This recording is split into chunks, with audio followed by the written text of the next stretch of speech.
കൂടുതൽ എൻക്വയറി വരുന്നൊരു കാര്യമാണ് മുഖത്തെ പാടുകൾ മാറ്റാനുള്ള എന്തെങ്കിലും ഹോം റെമഡീസ് ഉണ്ടോ. അതിൽ തന്നെ പ്രധാനമായിട്ട് വരുന്ന ആൾക്കാരാണ് ഈ വെയിൽ കൊണ്ടുവരുന്നതിന് ശേഷം ഉണ്ടാകുന്ന പ്രശ്നങ്ങളൊക്കെ. ഈ ടാൻ അടിക്കുക, അതുപോലെ തന്നെ ഡാർക്ക് സ്പോട്ട്. ഇങ്ങനെയുള്ള ആളുകൾക്ക് 1 സ്പൂൺ തേൻ, 1 സ്പൂൺ ചെറുനാരങ്ങ നീര്, 1 സ്പൂൺ റോസ് വാട്ടർ. ഇതിൽ റോസ് വാട്ടർ നമ്മുടെ മുഖത്തെ pH നിലനിർത്തുവാനും തേൻ മോയ്സ്ചറിങ് നിലനിർത്തുവാനും ആൻറ്റി ബാക്ടീരിയൽ ഫംഗ്ഷനും ഉള്ളതാണ്.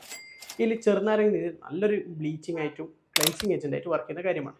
ഇത് മൂന്നും സമാസമം എടുത്തിട്ട് 1 സ്പൂൺ കടലപ്പൊടിയിൽ മിക്സ് ചെയ്തതിന് ശേഷം 20 മിനിറ്റ് നമ്മുടെ മുഖത്ത് അപ്ലൈ ചെയ്യുക.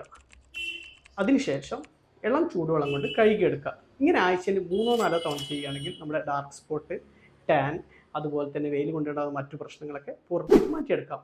എന്നിരുന്നു കഴിഞ്ഞാലും ചില ആളുകൾക്ക് ഇത് പൂർണ്ണമായി മാറാൻ സാധ്യതയില്ല. അങ്ങനെയുള്ള ആളുകൾക്ക് കൃത്യമായിട്ട് മരുന്ന് കഴിച്ചിട്ട് നമ്മൾ പ്രത്യേകമായ ഓയിൻമെൻറ്റുകളും ക്രീമുകളൊക്കെ എത്തിച്ചിട്ട് നമുക്കിത് പൂർണ്ണമായിട്ട് മാറ്റിയെടുക്കാൻ സാധിക്കുന്നതാണ്.